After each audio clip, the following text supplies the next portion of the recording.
Hello, everybody, and welcome back to the Glory Glory Man United podcast. I'm your host, as always, Kyle Quinn, and joining me today for the first time is Callum Stone from the UnitedRoad.com. How's it going, Callum? Yeah, not bad yourself. I'm good, and even better with United doing so well in pre-season. So I mentioned there that you write for the UnitedRoad.com.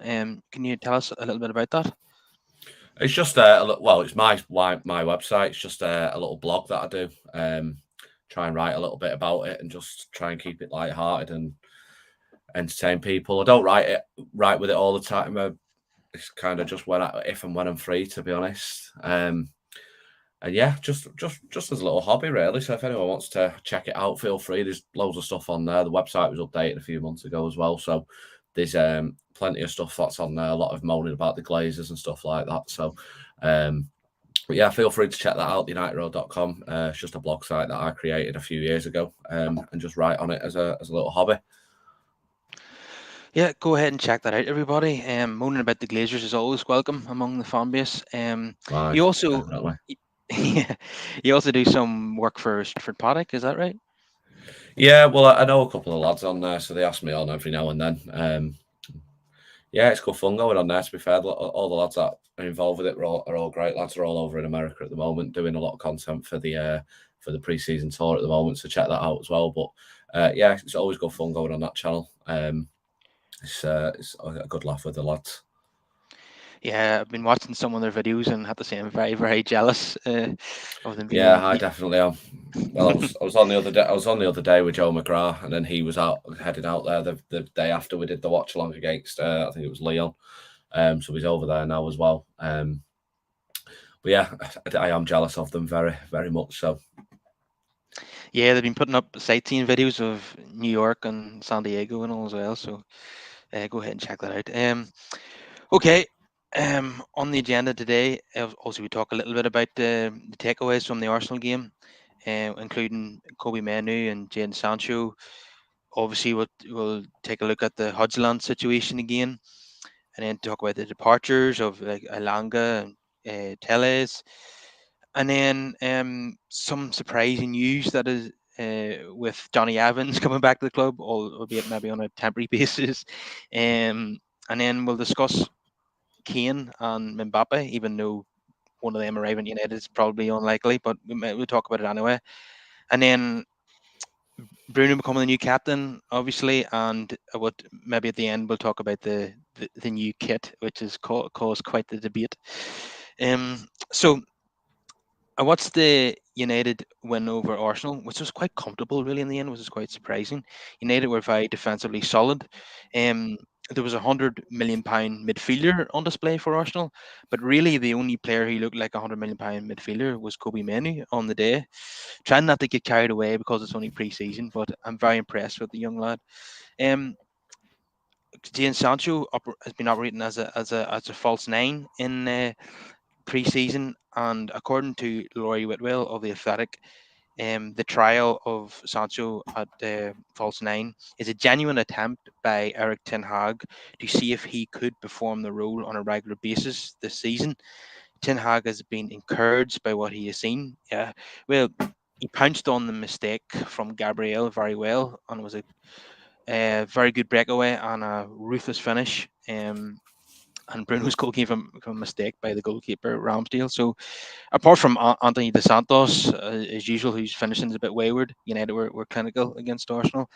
Um, so I just want to get your thoughts, Colin, on Kobe Menu. How have you been uh, following his progress? Well, there was a lot of talk about him last season, wasn't there, and about how he was going to be the breakout sort of star from the academy.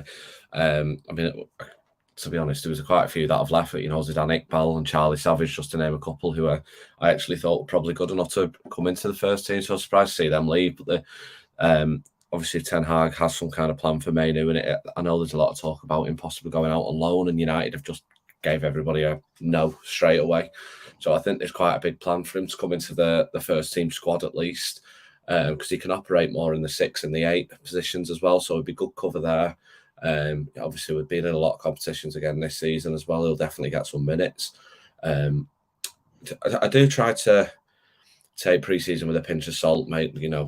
I mean, Andres Pereira looked incredible for us, didn't he? When we had a pre-season quite a lot. So, but the signs are encouraging. Pre-season is all about getting match fitness for the players and letting the younger lads kind of shine to get the minutes that they wouldn't usually get in the Premier League, to see if they can get either a move on loan or to be sold elsewhere to start playing senior football, or if they can force their way into the manager's plans in the first team. So, and Mainoo's clearly done that, and there's obviously a lot of talk of him being part of the first team squad throughout the season. He sort of smashed it in the younger ages in terms of last season. I think he made his debut.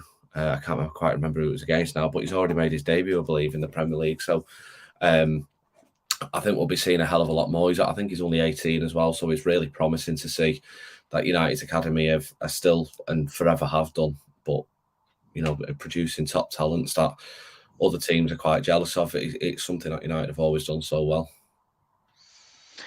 Yeah, he already looks like a player who's played 100 times for the club.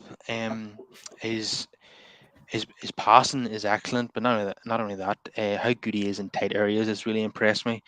I know he's almost like a mixture of, I don't know, Thiago Alcantara and Michael Carrick. He's that type of player. Hopefully he can be even better than those.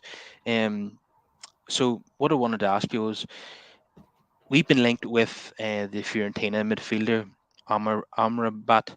He played for Morocco at the World Cup and did really well. Do you think we should park that and just give Menu more of a chance next season to deputise for Casemiro? I'd probably still pursue it, only because we saw with Alanga the pressure that he kind of was put under a team that was kind of struggling. I'm not saying it's going to be the same this season, but what I don't want is a young player to come in with, who's quite inexperienced. It's really important that we kind of bed him in the right way, because I don't want him to come in and you know what our fan base is like, especially online, especially with certain people, how toxic that they can be against some of the players. And I don't, having that cover there for Casemiro and for Mount, Ericsson, and the players who tend to play more in the deep lying parts of the pitch, having that cover there would be really helpful. It wouldn't only just help Kobbie Mainoo, but it'd help Casemiro as well, and we'd have less of a reliance on him. So I don't, you've got to remember as well, Ericsson's quite, I think is he 31 now, 30, 31. So it's all about sort of transitioning and getting the right midfielders in now. But also making sure that our young players are bedded in as well and not thrown in at a deep end. Because, obviously over the last few years, United haven't been at the best, and I think some of the young players have really been punished because of that, and it's not fair on them. So, we all could see what a talent Mainoo is. So we really need to take care of him properly. It's a bit similar to Garnacho. There was a lot of talk about his attitude and stuff from Bruno, sort of bedding him in the right way and showing some leadership with that. And he obviously sort of knuckled down. And now look at him; he's an incredible player who's featuring in the first team every week. So hopefully Bruno can do the same again. But the cover in midfield is going to be really necessary, not only for Mainoo and the young players, but to help Casemiro as well, because we obviously saw the over-reliance we had on him as a midfielder last year when his backups were Fred and McTominay, who, no disrespect to them, they clearly weren't at the same level as Casemiro. Do you think if we bring in, I keep struggling with saying his name, Amrabat, and Mainoo plays a lot more minutes this season, do you think now is the time to move on from McFred? I think they'll both probably leave. I think they've both obviously got a lot of interest in them. I know with Declan Rice going to Arsenal, there's a lot of talk of West Ham being in for McTominay, and Fred's obviously got a lot of interest from Fulham. So I wouldn't be surprised if both of them stay. I actually think because of the interest, they'll be the two to leave, and it'll be Donny van der Beek that stays, which is something that I don't think anyone would have thought of a few months ago. Obviously, Ten Hag's worked with Van der Beek as well before, so hopefully he can get something out of him, because we all know he's a good player. It's just not worked out for him quite so far. So, it should go okay. But I can see both of them probably leaving. Thank you for what they've done for us and stuff like that, and not to disrespect them, but obviously with the team trying to get back to the top and win trophies that we did doing so many times over the years, I don't know if Fred and McTominay would be those players to take us back there. And it's there, you'd probably say they're two of the players that you'd look at improving on, especially in the first team. You know, the whole McFred thing was something that Solskjaer wanted to address, but just wasn't given the backing, I don't think. And who knows what could have happened if he was. But I think it is probably time to move on for them. Probably for a few players, to be honest, but in particular mentioning them, yeah. Yeah, we know that Donny can play at the top level. We've seen him do it for Ajax. He was even shortlisted for the Ballon d'Or in 2019, I think it was. Whereas Fred and McTominay are never going to reach that level. So I agree with the points that you're making there. Donny van de Beek's goal against Leon, I think it was just magnificent. I'd love to see him. Very good goal. Really, really good goal, wasn't it? Yeah, I'd love to see him do that in a Premier League game. But I don't see him being any more than a squad player, even under Ten Hag, because we've got so many options in that position. And obviously, it's the role of the captain, Bruno Fernandes. He tends to operate at number 10. So it wasn't really much of a surprise, was it, that Bruno was given the captaincy after Maguire was stripped off it, was it? I mean, to be honest, with the lack of game time that Maguire got last season, I think it was pretty obvious that Bruno was the captain anyway. Whenever Maguire wasn't playing, Bruno was the captain. So I kind of think it was just it was probably football's worst kept secret. I think Bruno was always going to be the next captain. He's showing his leadership abilities. You know, the fact that we've got a player in Bruno that every other team in the Premier League hates, and some of our own fan base hate for no reason. But you know, the fact that we finally got a player that everybody hates because of his nature and how he plays the game is, you know, a huge credit to him, I think. And he was kind of the only natural choice within the team. I think there wasn't going to be anybody else get it. It was always going to be him for me. There was a reason why he was favourite. He was obviously showing everything that he could do last season as captain, and it was kind of an easy choice, I think, for Ten Hag in the end, really, wasn't it? Yeah, I think Ten Hag had already shown his hand last season, given that Bruno was captain in almost every game. Yeah, he showed even great leadership in the cup final with the penalty. I think it was another example of why he's the captain. The only criticism I would have of him is the simulation that he does now and again. But so I don't like to see any United player do that. I was very critical of Ashley Young when he did it, Ronaldo in his early days. I would just like to see him cut that out of his game. But apart from that, he's been a wonderful signing. Yeah, I wouldn't necessarily say that's Bruno though. It's like you say, it's kind of part and parcel of modern day football now. It came back all the way from Jurgen Klinsmann. He kind of brought that into the game, didn't he? You know, everybody does it now, and unfortunately, until the authorities crack down on that, it's never going to change. So, you know, if the FA and the Premier League got together and said, "Look, we're gonna," and the refereeing association basically went, "If you dive, we'll clamp down on that." Unfortunately, in real time, it's probably quite hard for the referees to see it there live. But you know, if in hindsight after games, there's easy ways to punish diving and punish simulation because it's cheating. It's cheating for a free kick and for penalties. So, you know, I don't particularly fault Bruno for that. I probably faulted Ashley Young at the time. But you know, looking at it with a more wiser head, you can understand why they do it, because you know it's something that happens in football that they just won't seem to clamp down on. Until they do, it's going to happen every week. Yeah, it will probably have to be handled retrospectively because even referees get it wrong at times. There was the comical situation in the Bundesliga. I think it might have been Bayer Leverkusen against Bayern Munich last season there, where I think a referee booked a player for diving. Then it was overturned by VAR and the penalty was given. Then later in the game, the same player went down. Referee booked him for diving. Then VAR overturned it again and gave a penalty. It was just unbelievable. I saw that. Yeah, I did see that. And both times the player kind of thanked the referee. And I mean, referees make mistakes, don't they? I get that. But I mean, that's got to be some kind of coincidence that it was the same player. I mean, I felt for him a little bit, really. I felt a little bad for the referee because it must have been quite embarrassing for him to think he was diving twice. Because you very rarely see, you know, free kicks for diving. So when a referee actually spots it, you're like, wow, fair play for spotting that. But you know, when a referee thinks that he's dived and he hasn't, You know, that must have been quite embarrassing for the referee. I think that it was quite a viral clip. That I think actually, I think it was all over the show. I see it on TikTok every time I scroll. I think. Yeah, because it's so rare, to see something like that happen. Two incidents in the same game where the referee got it wrong, Yeah, it's like and you then say, it's rare. It's rare to see it once, never mind twice, and then to the same player. It's yeah, it was quite baffling that. yeah, it just shows you how the referees will obviously won't give a penalty unless they're certain, but they'll also not give a yellow card for diving unless they're certain, and there was a time where the referee got it horribly wrong twice in the same game. So it'd probably make other referees wary of handing out yellow cards for diving in case they've got it wrong, because they don't want to be humiliated. So it is something that will have to. You need to dish out punishment retrospectively for those. And if I remember, even back in 2009, was it a Champions League game between Arsenal and Celtic where Eduardo was the UEFA tried to ban him retrospectively for a dive in a match, and then they ended up just scrapping it in the end. It became a bit of a mess from what I remember, because I it's don't not know. I seen. don't remember that, to be fair.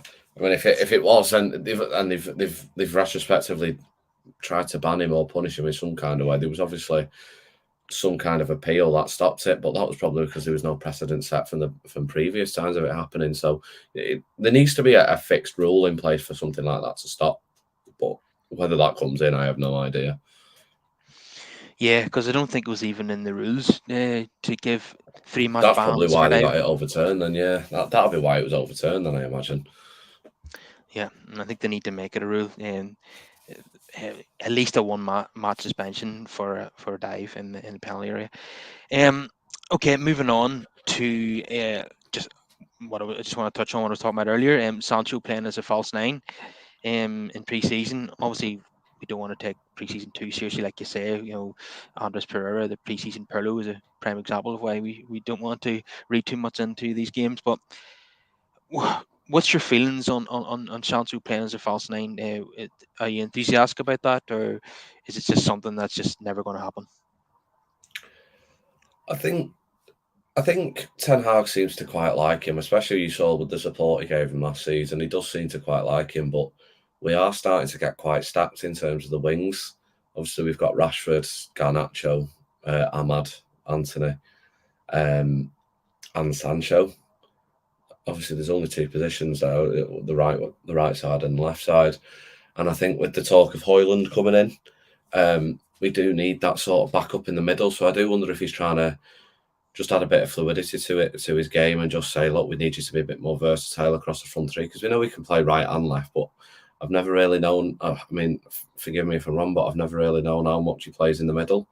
So whether he's trying to sort of change that so he can persist with him for now, because obviously I think Anthony I think he prefers Anthony on the right. He obviously prefers Rashford and Garnacho. And it doesn't look like Ahmad's going to be leaving again on loan this season. It seems like we're going to give him a genuine chance. So if that's the case, then where does Sancho really fit? And I think the thing with Sancho is if he doesn't hit the ground running this season or perform well, there's a sizable asset there for Manchester United to sell. We're obviously famously not very good at recouping any money for transfers, so realistically, you need to find somewhere for him. And if he doesn't hit the ground running this season, there's a strong chance he'll be sold. And if he's performing well in training, in that false nine position, it's only fair that you give him a go. And this is what pre-season is about. You test your team in different ways, and you give young lads a chance to sort of potentially play into the manager's plans. So I'm not completely against it. I'd have to see him more in that position, though. I know he did a little bit against Lyon and against Arsenal, and he seems to play quite well. I mean, he scored against Arsenal, didn't he? So I'd hold it for now, but I'd like to see more of him in that position to see how he performs, especially when we haven't got a striker at the moment. Yeah, it could be an option during the season, especially if we only bring in Højlund, because he's still a very young striker. We're only buying potential there, really, and you don't really want to be starting him in 50 games at this point in his Premier League career. So maybe Sancho as a false nine could be like a backup option whenever we're taking Højlund out of the team.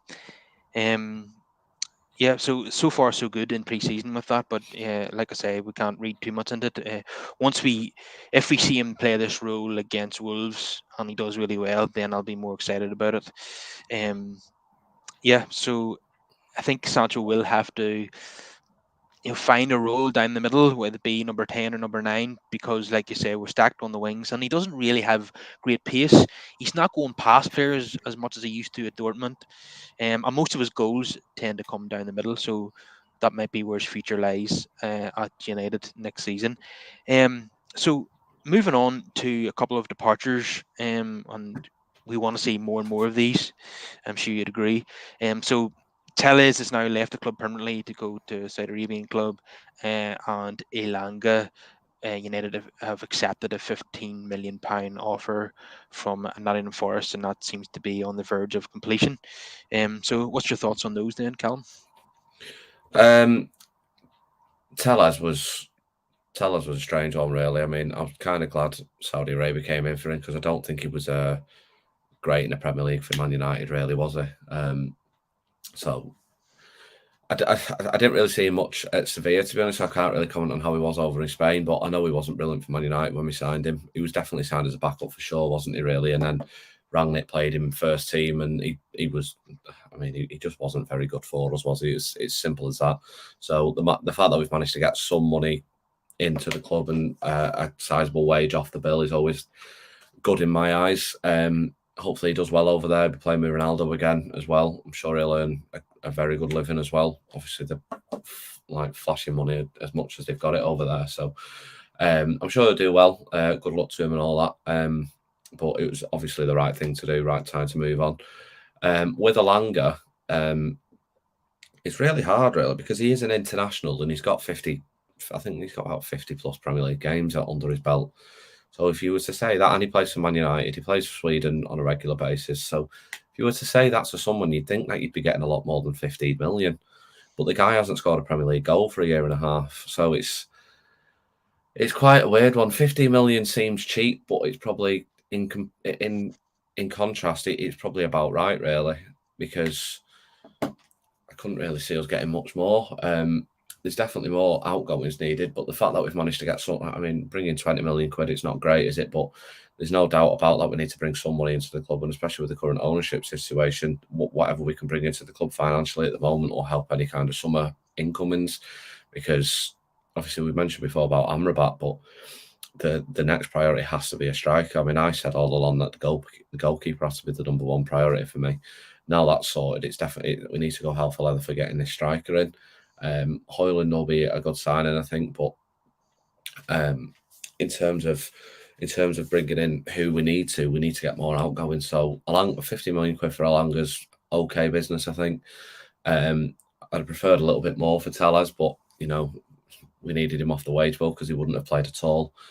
I think it's a little bit insulting from Forest to ask for Dean Henderson on loan again, to be honest. It should be, I don't really understand. He did really well for them.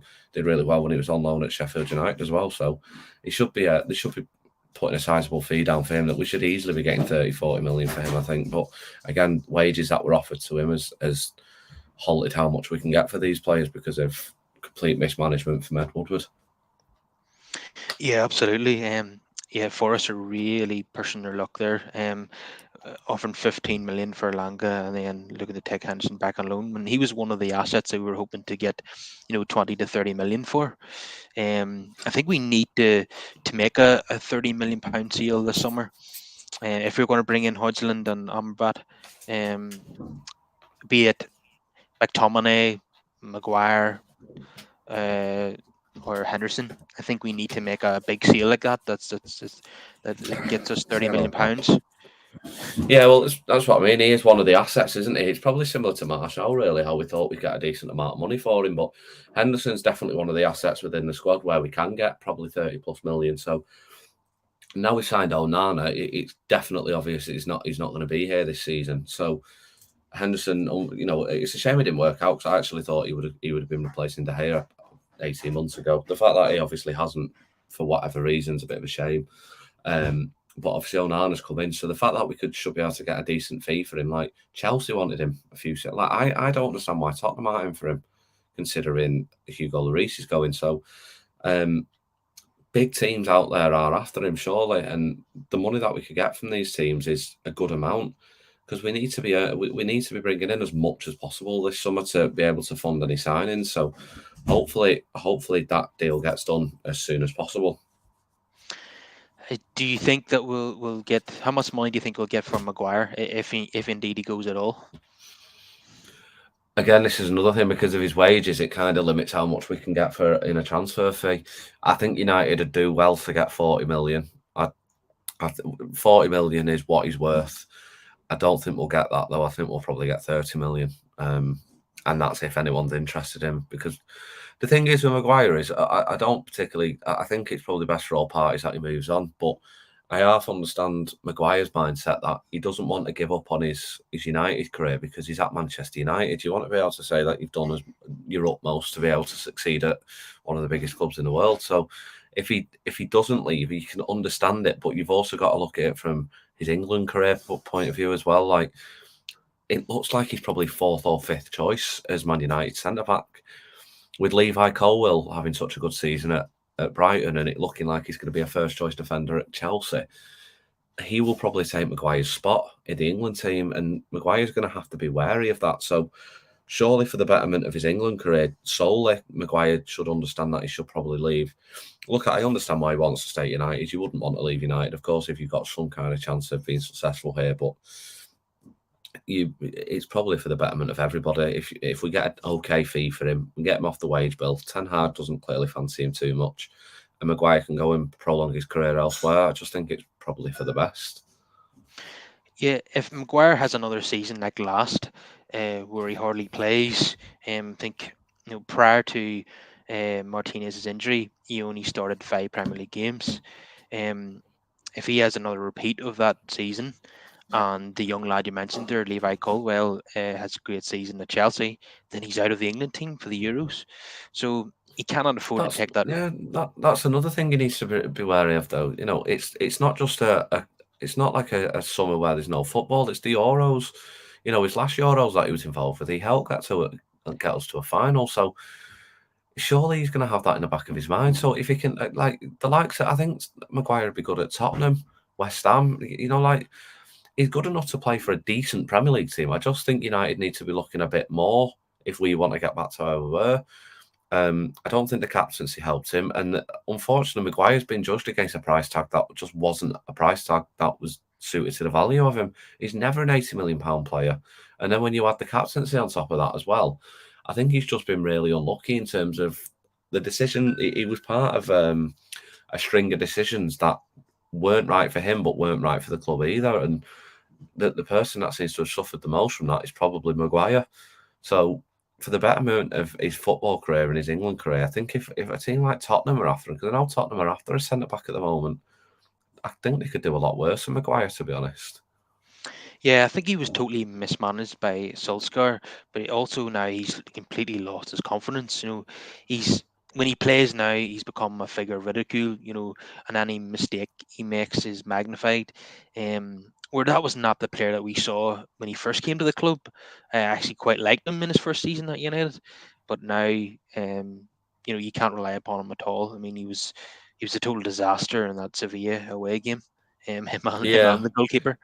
I mean, I had a lot to say about De Gea. I mean, but the thing with Maguire is the footballing side of it, you can understand. Yeah, I get he's probably better elsewhere. The thing with Maguire is, and the thing that frustrated me the most with him is, as captain, he said some things in interviews that I thought were very, very strange, and I think he didn't take responsibility or any accountability in terms of the mistakes that he did make or the poor performances that he had. And I felt like he was trying to pin any blame onto his teammates. I think if you contrast with what Bruno said in some of his interviews, he tried to take responsibility because he was trying to be the leader and be the captain. And I think that kind of pinpoints where, I mean, the abuse probably was never, it was never called for or justified on him. But in terms of when Maguire was criticised, I think a lot of the reason was because some of his comments regarding him being captain and the way he conducted himself in poor performances in terms of a team, he didn't take responsibility for. And as captain, he's supposed to. So I think he opened himself up for ridicule in terms of as captain, 100%. Because I was really disappointed with some of the comments he made. I think one of them was when it was against Burnley. Was it a 1-1? And Maguire was so poor in that game, and he just completely, batted it off as if none of it was his fault. And I just thought it was just frustrating the way he said some things that just made me think, like, you were poor, own up to it. The fans would respect you a lot more. Like I said, I just think it was a string of so many things, of poor decisions across so many different levels, and from the top all the way down to the playing staff, that Maguire's just kind of reaped the punishment for, I suppose. Yeah, there's definitely a game where he was at fault for the poor result. Yet he's, rather than take responsibility himself in his post-match interview, he said there needed to be collective responsibility. That was the comment I was referring to. He, in a way, he was right, but the reason why we didn't win that game was because of a mistake he made, and not to sort of dwell on it, but you're the captain and you're the guy that has to rally everyone around to get their performances up. And when you then come out in an interview saying, "Oh, we needed to take collective responsibility when the goal we conceded was because of him," just like, if I was in the dressing room with that and he was trying to put the blame on us, I'd be saying to him, "Look, that goal that we conceded was because of your issue and your mistake." Like, it was. I think there was like I said, I think there was so many things that happened in an amalgamation of just bad decisions across the board that has led to him probably not having a career that he thought was going to be so successful at a club that he desperately wanted to play at. Not everything works out in football, and ultimately it probably hasn't worked out for Maguire. And he's a very good player when he needs to be and when he wants to be, so he could easily do a very good job for another team. I just think it's best for all parties that he goes elsewhere now, to be honest. Definitely. And that Burnley game, was Maguire also at fault for Varane's goal being ruled out because Maguire was in an offside position, if I remember correctly? I couldn't remember. I Yeah. can't remember completely. I just remember his interview after the game, because I just remember being a bit frustrated after it. And the thing is, you end up being frustrated, and in the heat of the moment, you probably say things that you shouldn't, especially when it comes to the players. So, I can't remember in terms of the Varane goal, but I definitely remember the issue is why we ended up. Burnley ended up, I think it was an equaliser. It was either the first goal or an equaliser. I can't remember now, but it's just the thing is with Maguire, it's just things have gone so wrong for him over the last 12 months. He's obviously well fancied with the England setup, and if he wants to stay in that setup, then he obviously needs to look elsewhere. I think that's just in my opinion. I think, but it's up to him at the end of the day. If he wants to stay and fight for his place, I'd respect him, but I just think it's best for all parties, especially when we're potentially looking at not replacing, but finding a new right centre back in terms of to phase Varane out, because obviously he's getting, his age is obviously creeping up higher and higher now. So, and with his injuries that we've had, Varane's a fantastic centre back, but you need to start looking at the age of the players and replacing them. And hopefully next summer we do start looking at the right centre back position. If it says a lot that if the manager's constantly looking elsewhere and externally for replacements for positions of players that are already at the club, it says that the manager clearly doesn't want you there. So, if you're going to persist, fine. But I just think if you want to play football, just leave, go somewhere else. Yeah, it's clear to me that Ten Hag is not a big fan of Maguire. I mean, even Luke Shaw, who's a left back, is ahead of him in the pecking order. Yeah, exactly. Exactly. It says a lot about the game that it says a lot about Shaw, but it says a lot about how Ten Hag wants to play, and that he doesn't think Maguire can cope with that. If a left back's starting over you at setting your position, then there's clearly something wrong, isn't there? Yeah, and there was another Maguire interview where he said, I think it was when he was on England duty, that he said he was asked about his lack of football at United and his performances maybe, and he said that he had, in his last 9 games, he had finished on the winning side for United, and these were a lot of League Cup games and Europa League group matches. And he said he had I nothing. remember that. It's what I mean. It's just a total lack of self-awareness, and it's why he's open to the criticism that he gets, because what I mean. Like, oh well, I think I'm really good. I've played 50 times for England, and the last 9 games I've played in, I've won with United. It's like, just have some self-awareness and just a bit of accountability. You're meant to be the captain, and when people are calling out your criticisms and your flaws, don't just like openly defend. Take it on board and try and improve and learn from it. That's just the impression that he gave in his interviews, and I just thought you're betraying yourself really silly here. Anyway, his interviews and his comments a lot of the time are what bugged me the most about Maguire. I never ever, when he's come out and not taken responsibility and accountability for even when the whole team played badly, like, he's the captain, so you take responsibility for it. You and the manager take responsibility for it. And then when he's going, oh, as a team, we need to take collective responsibility. That was what was making me think, well, I get what you're saying, but you're also the captain, and it sounds like you're trying to throw some of the players under the bus a little bit. Like, he was no captain for me. He really wasn't any kind of captain for me. And I think the fact that he only had a season under Ten Hag as captain probably says a lot, and especially when he didn't play. I just think, like I say, I don't really like dwelling on it because I find it hard to constantly criticise and say bad things about footballers now in the modern day. But Maguire has certainly been a very frustrating figure at Man United for me over the last probably year and a half, I imagine. Yeah, and he also said in that same interview that he's got nothing to prove, and that really bugged me because the top players have always got something to prove. Do you know, you keep reminding me of everything that pissed me off with what he said, because that was a disgrace as well. Like, I've got nothing to prove. Every single time you put a Man United shirt on, you've got something to prove. And I hate using this example. I really hate using this example because it sounds like I'm trying to bring up the glory years. But could you ever imagine Roy Keane saying something that he's got nothing to prove? No. You just could. Would Brian Robson ever say that? Like, and I just think, like, every time you set foot on that pitch in front of the fans at Old Trafford and all around the world, you always have something to prove in a Man United shirt. You have to show that you can wear that shirt. If you're not fit enough to wear it, then you shouldn't be in it. And he's saying he's got nothing to prove because he plays for Man United. And it's like, every time you play for your country and every time you play for a club like Man United, you have everything to prove to everybody. So when he said that, I thought that was probably his worst ever comment as captain. And I just thought, I get you defending yourself, but wow, I thought that was just, I felt like he was so amiss from reality. It was ridiculous him saying that. And that's what I mean. It's stuff like that just makes me think, you've clearly not had a good season with United, but you're saying you've got nothing to prove. That just makes me think, well, you're not hungry to improve. You're happy being there. And I just thought, if you've got nothing to prove to play for Man United, that is enough. That is proof enough that you don't have what it takes to play for United if you don't think you have something to prove when you put the shirt on. So, like, good luck to him, but he needs to leave. He's not going to be first choice anymore. We've improved on him. I've always said Lindelof I thought was better than Maguire anyway. I actually think Lindelof's a really underrated player as well. So, he's a perfect third choice. I think Lindelof has done really well when he's come in, but if Maguire's going to want to start for England every week, he's not going to be happy. He shouldn't be happy anyway, but of course he's got nothing to prove. But he shouldn't be happy as fourth or fifth choice centre-back.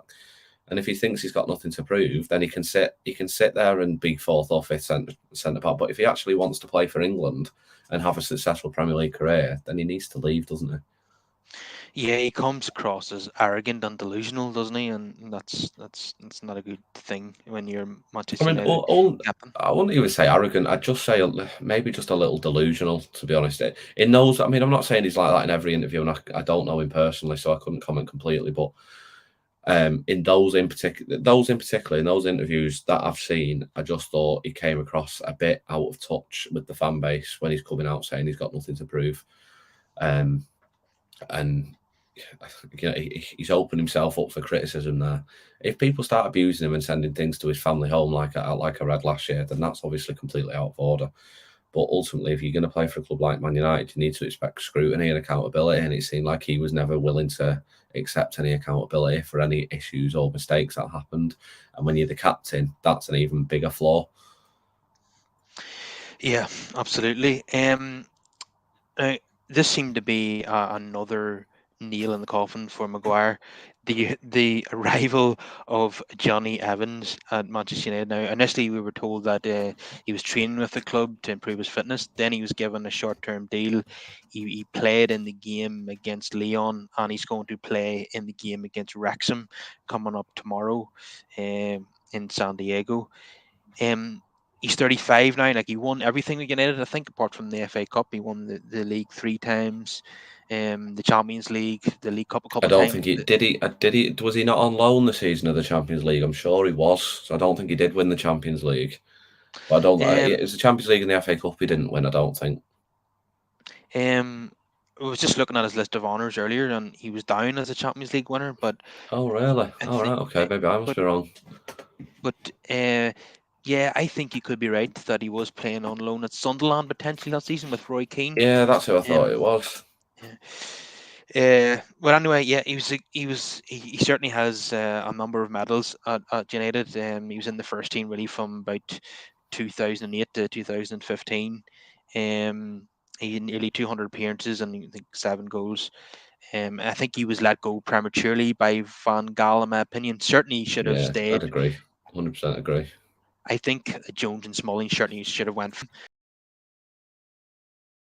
Of course, he did win the FA Cup with Leicester, of course, as well. So he could, if indeed he does have a Champions League medal, from 2008, he has a full house. Then now he's 35 years old. Now he's had his injury problems.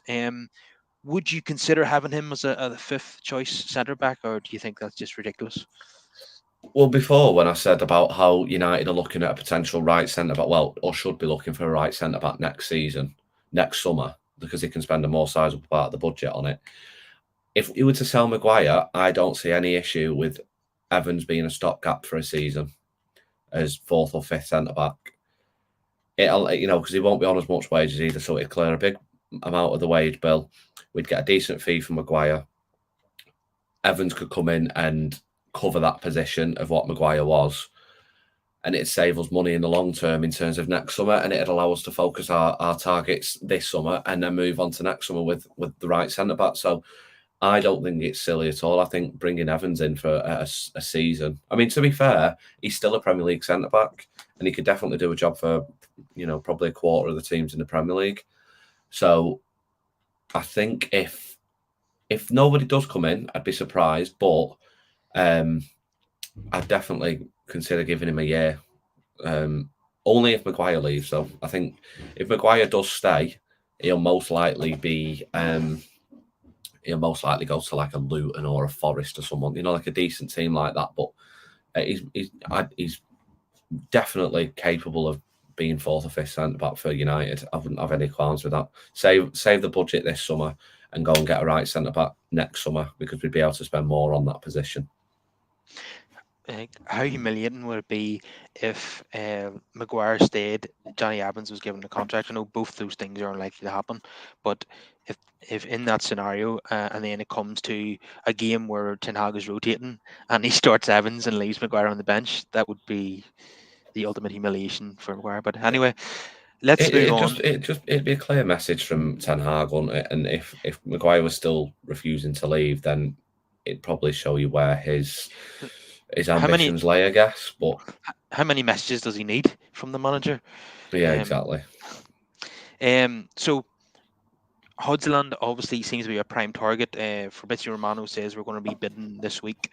It seems as if we're willing to pay 60 million euros and they want 80, which is absurd for a player with that goal record on experience. Now, the Spurs owner Joe Lewis has demanded that the player has to be sold this summer, because if he's not going to sign a new contract, because they don't want to lose him for free. So it seems as if the power has been taken away from Daniel Levy there by his boss. So Bayern Munich are pushing for that one. Do you think United could potentially come back in for Harry Kane? Reading today, apparently the Joe Lewis doesn't really get involved in anything football related. So I think in terms of behind the scenes there, it sounds like there's a lot of people are taking it with a pinch of salt, and it seems like United are very focused on Højlund at the moment. So at this moment in time, I can't see us going in for Kane or Mbappe for that matter. I can't see it happening, to be honest. I'd absolutely love Harry Kane at Man United, but I just can't see it. I do. If we did sign Kane in addition to Onana and Mount, I think we would be title challengers next season. I could easily I see. think that'd be the minimum. We'd have to challenge for the title. The thing that's the thing with Kane. Though, when I compared him today with Van Persie, I think Harry Kane would potentially elevate us to the point of could we challenge for the league? Højlund could potentially do that, but the thing with Højlund is obviously there's a lot of potential that would be buying, so you'd have to have that little bit of patience with him. Whereas with Kane, you kind of got that bit of knowledge in your head going, well, he'd probably hit the ground running, especially with the chances Bruno would create for him as well. He'd score quite a lot of goals. But the price tag is expensive, and considering the owners that we have at the moment, I don't think United have got the funds for it ultimately. Yeah, probably not. Yeah, I think Kane could get 30 plus Premier League goals for United, given the chances that we create. I mean, he scored 30 goals for a very, very poor Tottenham team last season. So, what could he do for a good team? Yeah, he Yeah, he would bring us a lot closer to Manchester City. That is for sure. definitely. Yeah, Mbappe. Like it seems as if well, the Saudi Arabian club who are after him have agreed a 259 million deal with PSG. Now it remains to be seen whether he wants to go there or not for one season, which I think that's what the deal is, and then he can go to Real Madrid on a free as planned. Like Sky Sports are saying that the likes of Inter Milan, Tottenham, and United and Liverpool, Chelsea are interested in Mbappe as well. Inter Milan? I mean, where are they going to get the funds from? None And none of those teams no, could afford yeah, yeah. Mbappe. I I think mean, it's Sky Sports just trying to be relevant. I don't think any of those teams will get him.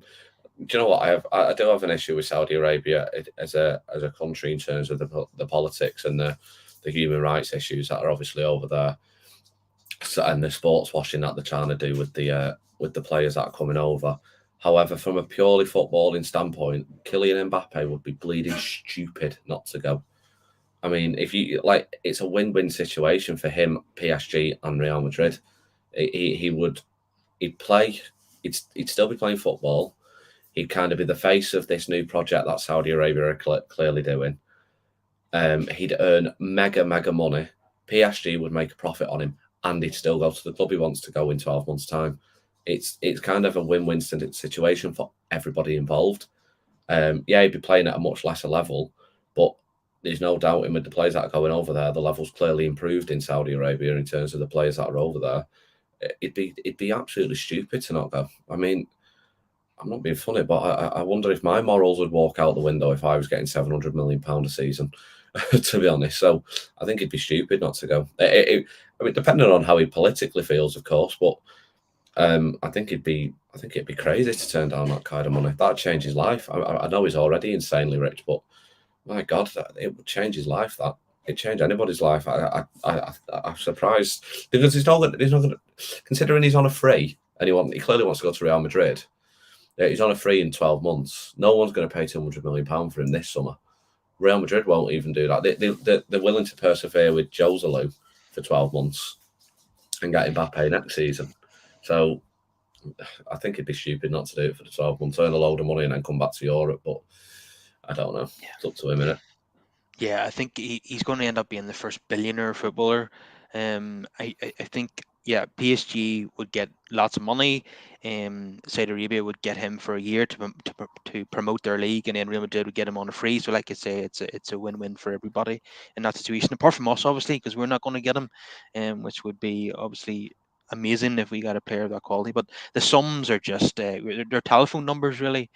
So United are just not going to be in the market for him anytime soon.